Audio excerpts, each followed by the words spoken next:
You're watching the Segpay News Network. Today we're talking with Brady Mills, founder and CEO of AgeWallet. Hello again, it's Mark Pettit in the Segpay studio here in the United States. This week we are talking age verification again, and we have a special guest. It's Brady Mills. He is the founder and CEO of AgeWallet. Brady, thanks for joining us. First of all, let's step back. Tell folks what AgeWallet is and how it works. Sure. Well, thanks so much for having me back, Mark. So AgeWallet is a global age verification platform, and we help online businesses comply with age laws. We adapt verification in real time based on jurisdiction requirements with a focus on privacy, and we allow companies to quickly become compliant and stay compliant. And you launched in 2025. So how's it going so far, Brady, with the rollout? It's great. So a lot of things have changed since we last spoke. So we're constantly evolving, not just in the market, but also with our platform. We now have 8 flexible integration methods for our clients, both web platforms and mobile applications. And we have worldwide clients in adult, social media, vape retail, and iGaming. Cool. Well, congratulations. Thank So, you. Brady, when this all really started and it became sort of controversial, I think a lot of merchants just tried to ignore it, but that could be a costly mistake, right?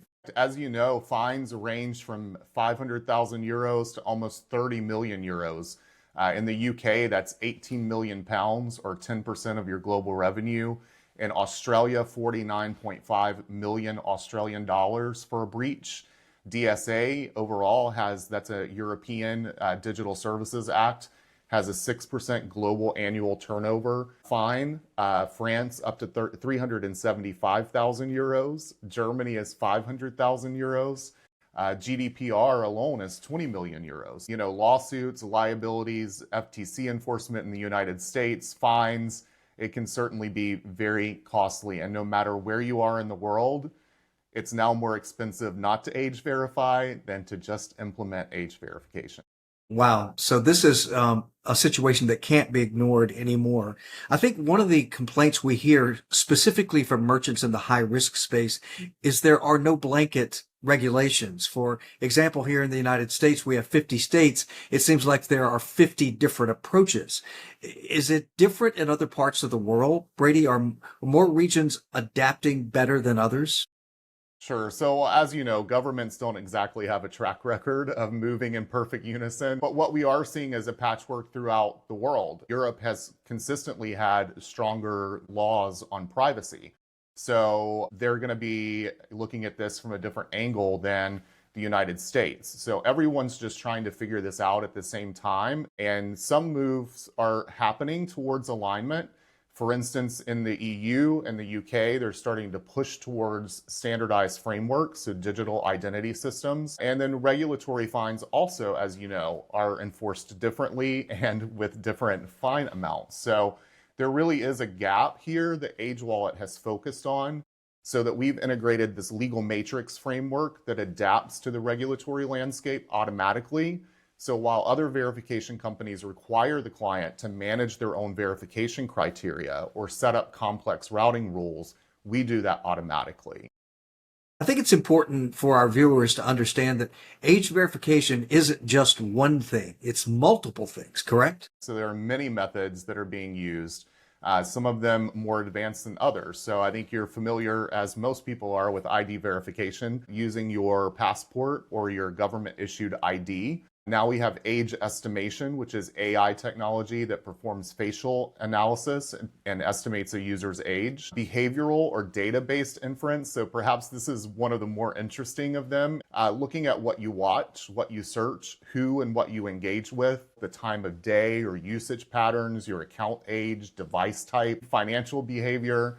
So for instance, someone who is gaming online, they look at school-related content, they use slang and emojis and maybe daytime use, they may likely be younger, whereas someone who's interested in finance or parenting, business, and they have long-term email accounts or other accounts are likely older. So that is behavioral and data-based inference. And then there's also SIM card registration, which is used in Asia predominantly. And then there's also now parental consent, which is something we're starting to see with social media. So yes, there's multiple ways for age verification. I'm hearing more and more about trust signals. Can you explain what that means, Brady?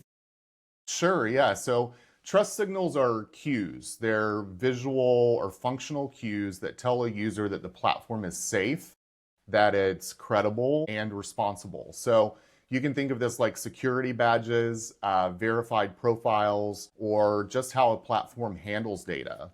AV is starting to be one of those signals because users associate better safety and more accountability with those platforms that have integrated age verification. Very interesting. It also seems there's a dramatic shift that age verification started in high risk adult, but it's migrating, like you said, to social media especially places like Australia. What's happening in Australia right now? Yeah, of course. So social media and online gaming are two industries that have become the focus of regulators, and Australia has some of the most strict AV laws around social media. Minors under the age of 16 are strictly prohibited from using social media. So this is something that we're seeing across platforms, UGC, chat platforms, Signal, WhatsApp, Snapchat, Telegram, Discord. All of those are facing the same pressure to protect minors and verify age. So we're seeing that kind of roll out across multiple different sectors. And we're even seeing some real world impact, right? So last month, Meta, who is the parent of Facebook, Instagram, and WhatsApp, just recently lost some back-to-back lawsuits that were related to protecting minors. And that resulted in almost $400 million of liability. But beyond that, it's opened the door to thousands of similar lawsuits that experts are saying could result in billions of future liability for Meta. This prompted a major stock sell-off. So within a couple of days, they lost over $100 billion in valuation. It's crazy. People are calling this the tobacco moment for social media right now. What happened with cigarettes and the tobacco companies suddenly being held liable for cancer and things like that. So as you're working with clients, what are the primary concerns about age verification? Is it the user experience? Is it privacy? Is it compliance? What are you hearing from your clients? So in our observations, it's all three, right? So if we talk about privacy, we're expecting users to hand over their personal data, and they're expecting us to respect their privacy and to respect how we handle that data. So that's why we immediately convert this data into an encrypted key at AgeWallet, right? We don't want to save that information on our servers, and we certainly don't send it back to any of the originating sites. From a user's experience standpoint, this is where a customer is looking at their bottom line. So if a user quits before completing verification, then the site loses traffic, they lose money. And our goal is to minimize that friction. We want to offer multiple ways for the user to verify. We want to give them a web-based or app-based verification, or they can use our digital wallet as well. And then from the compliance side of things, people are scared. There's a real risk of being shut down by the government, by your processor, by an angry parent. So it may seem like a small infraction if one person gets through, but that can easily snowball, like just what we saw with Meta, into a major disruption for a business. And you see companies like Pornhub blocking states and so forth. That, to me, is not a sustainable business model. At some point, you're going to have to deal with this if you want to grow your base of consumers and have people access your content, right? Absolutely. I mean, look, you can think that you're a big enough company that you can just fight it. But like I said, look at Meta. They're a huge company and they got in trouble too. So whether you're a small company, it just takes one person who comes to your site that gets through, and they shouldn't get through, and you end up with a big problem. Let's talk specifically about AgeWallet. How do you price it, Brady? How does it work? If I'm a small person that can't afford, massive security investment, how would I work with you? How does the pricing work? So we have integration specialists that help our clients get up and running. We evaluate every situation. So some people come to us and they're looking for verification for their performers, which requires a different level of verification than some of the people that are coming in looking for a transient visitor to their site.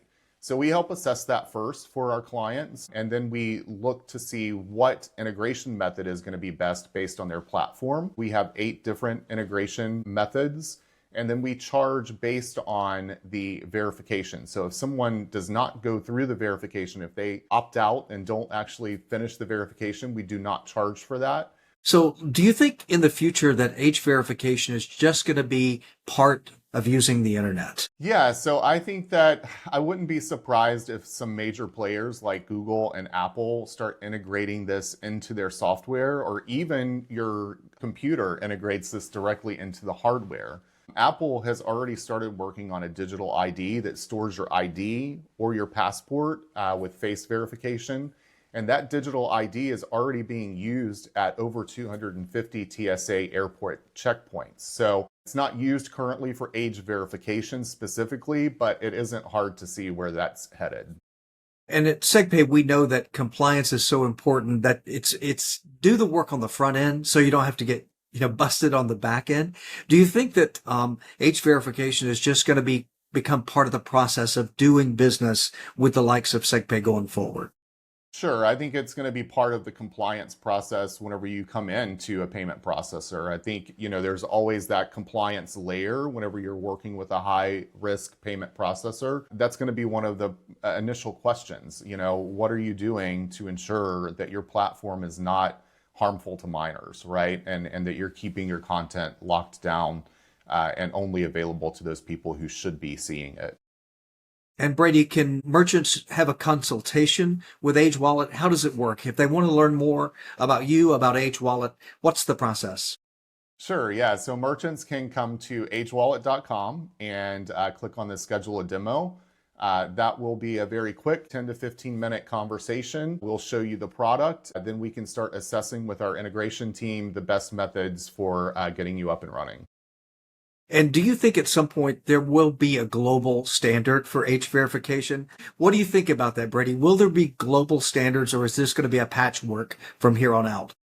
Yeah, I think there will be some global standards. I think it's going to take some time to get there. Even in the United States, you have to look at regulation between each state. Then you have your laws in Europe. I think that there will have to be some sort of standard, because these companies are not just serving people in their location. All of these companies are serving international visitors. So I think it's important for there to be a global regulation of what the AV services should be doing and who should be allowed to get into certain types of sites. Right now, it is very, very fragmented, and I think that makes it difficult to govern and to enforce. So I think that they're going to have to look at something like that. But I think it's going to take a little while. All right. Brady Mills, founder and CEO of AgeWallet. Thank you so much for taking your time to be with us today. And thank you for watching the Segpay News Network. It's all about education, bringing you information that helps you run your business better. Thanks for watching, and we'll see you next time. Bye, guys. Thanks.